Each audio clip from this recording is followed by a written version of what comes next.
What up, everybody, and welcome to Studio Day Heffrey Day Quarantine. First thing I want to point out, this is where a sticker was, so don't get any weird ideas, okay? It's my Captain Trade Down t-shirt. Mission was accomplished. Today, I want to talk about the Hall of Fame game, which will be tonight, right? Cowboys versus Steelers.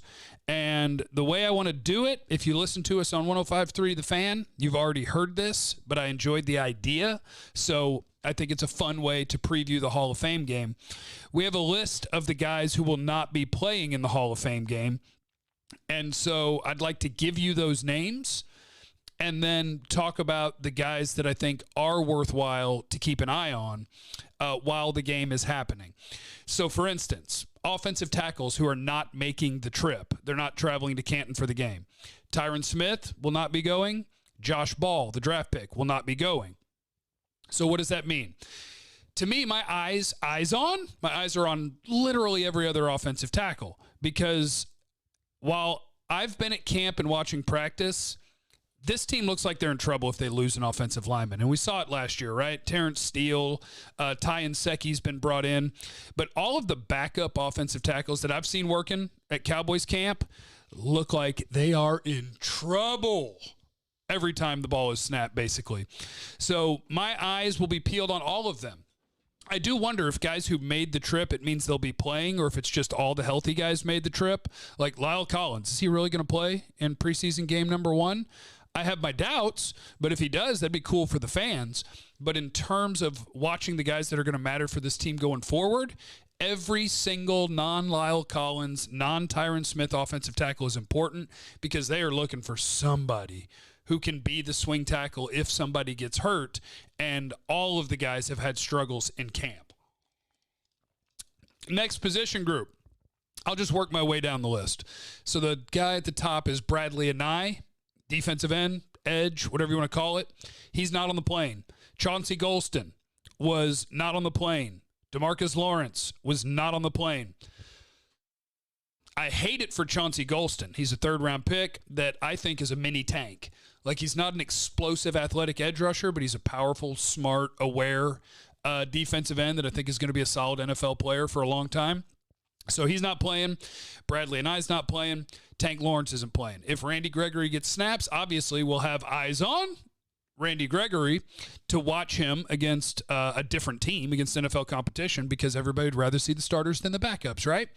But there is a bunch of dudes that are competing for playing time. If you were to look at their training camp practices right now, the primary backups at the edge position would be Terrell Basham and Dorrance Armstrong. So we'll be watching those guys.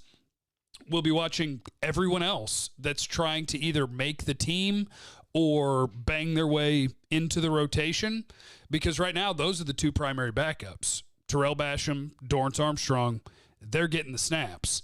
You got a bunch of dudes that are trying to work their way either into the rotation or into the 53-man roster. And unfortunately, I'm actually just like brain farting right this second.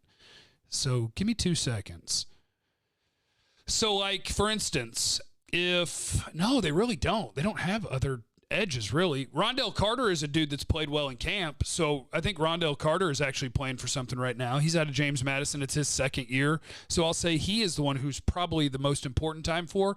But on the Cowboys site, like, they list Brent Urban and Carlos Watkins as defensive ends, which maybe you are when it's a 3-man line, but those are defensive tackles. Carlos Watkins has been starting when they run a 4-man defensive line. So there you go. That is your edge guys. Next, Francis Bernard is not making the trip. So at linebacker, eyes on, obviously Micah Parsons. How much does he play? How many places will he line up? That's worth watching. But to me, it's Jabril Cox, 4th-round pick for the Cowboys, because when they are practicing in training camp, the first-team linebackers, they'll alternate a little bit, but a lot of times it's Leighton Vander Esch and Jalen Smith. The other times, it's Micah Parsons and Keanu Neal. Those are the 4 that are working with the 1s at different times. And then when they're not working with the 1s, they're working with the 2s. Jabril Cox is working with the 3rd team. But he's a dude that I have a lot of belief in. He's a guy that I think is the sort of player that can turn into an NFL star. The linebackers who are great in coverage in college but not great run-stuffing players, Those guys are the ones that can develop into NFL stars. That's your Fred Warner types. So Jabril Cox is the linebacker that I got eyes on. That's what we're doing there.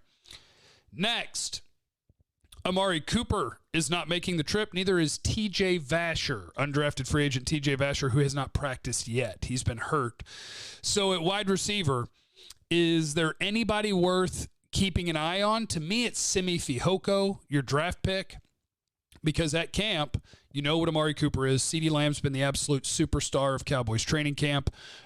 Michael Gallup, you know what you have. Noah Brown is a pretty clear number 4 on this team so far in camp. Cedric Wilson is a safe bet to make the team. So if they're going to keep 6 wide receivers, which I think is definitely a possibility, that's where Simi Fehoko slots in. In college, he was a great special team player, and then you would call him an NFL developmental receiver, kind of a downfield speed, deep threat that his game will have to develop. So he is the guy that, to me, is worth watching in this bad boy. Next, cornerback. CJ Goodwin is not making the trip, which calling him a cornerback is generous. He's a special teams player. But CJ Goodwin, not on the plane. Jordan Lewis, not on the plane. Eyes on. In this case, I'm going to say Maurice Kennedy. Obviously, I'm most excited to watch Boss Man Fat and, to a lesser extent, Nashawn Wright, the rookies. But Maurice Kennedy is a dude that just keeps making plays at camp. Every time he gets in there, Jordan Lewis has been out a few days. Kennedy's stepping in and making picks. I think he has 3 picks in camp so far. And not just off the bums, off of Dak Prescott as well. So Kennedy's my guy that I'm keeping my eyes on because I think he's a guy that has a chance to play his way onto the roster. When you get to camp, you know 45 of the guys that are going to be on the team, at least. Out of the 53, you know a bunch of them. And Kennedy's one of the guys that you would not have probably picked to be on the 53-man roster, but the way he's playing in camp, he's given himself a real chance to be that guy. Kelvin Joseph, how does he acquit himself against NFL players? Nashawn Wright, same thing. Kelvin Joseph is out there trying to win a starting job, and I think he's got a decent chance to do it. Anthony Brown's had a good camp, but so has Kelvin Joseph. They're going toe-to-toe. Next position, let's see. Tristan Hill at defensive tackle is not on the plane. So at defensive tackle, eyes on. For me, Neville Gallimore and Oso Digizua.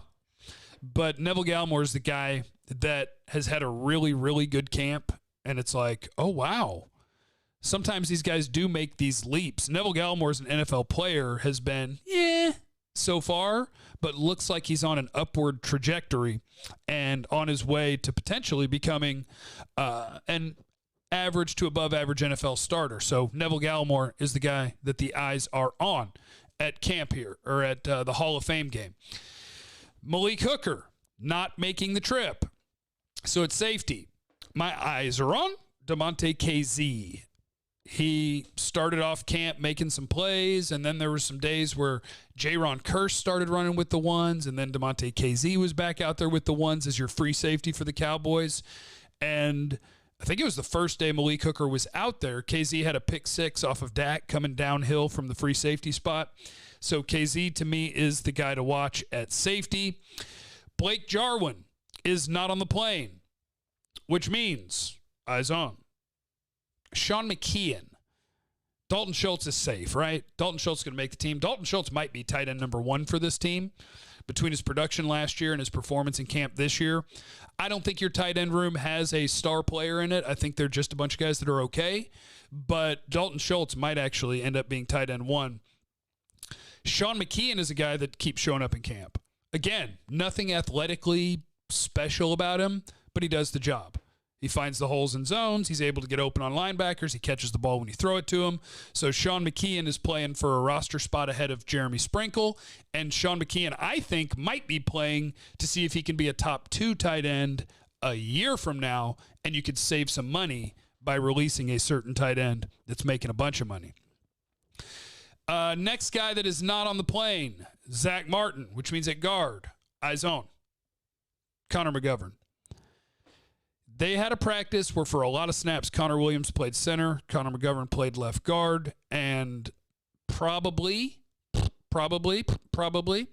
that is just getting a look at a contingency in case Tyler Biadasz gets hurt. What is it going to look like? Who are we going to play where? But there's also the possibility that they're looking for their best 5. And potentially, if they think that Connor McGovern is a better offensive lineman than Tyler Biadasz, then that could be your offensive line. I think it's more of a contingency thing in case your center gets hurt, that they were just getting prepared for how that's going to look. But Connor McGovern is the guy that, if he plays really, really well in the preseason, could force them into a decision, whether that is Connor McGovern playing in front of Connor Williams or Connor Williams playing in front of Biadasz, which lets Connor McGovern play left guard. Those things are all possible. I did all that. I did the offensive line. Zach Martin's out. I said McGovern. Last guy who is not playing in the Hall of Fame game is kicker Greg Zuerlein, which means eyes on Hunter Niswander, because we're going to watch a punter try to kick field goals. Or we're going to go team no kick. Team go for it no matter what. I think Niswander in camp has kicked 2 extra points. He made them both. So get ready to enjoy watching a punter kick. Let me know who your eyes are on in the Hall of Fame game at youtube.com/Jeff Kavanaugh in the comments. Let me know what you want to hear about tomorrow, what you want to talk about from the Hall of Fame game, things of that nature. And I'll get you all hooked up on 1053thefan.com and the YouTube. All right, random question. What's your favorite snack? Favorite chip or cracker? Like mine would be Goldfish. Maybe you're a Doritos guy. I was trying to go healthy, so I bought cauliflower crackers. No. Cauliflower pizza, good. Cauliflower crackers, not good. All right, remember, you have no idea what anybody's going through, so be cool to everybody. I love you. Bye.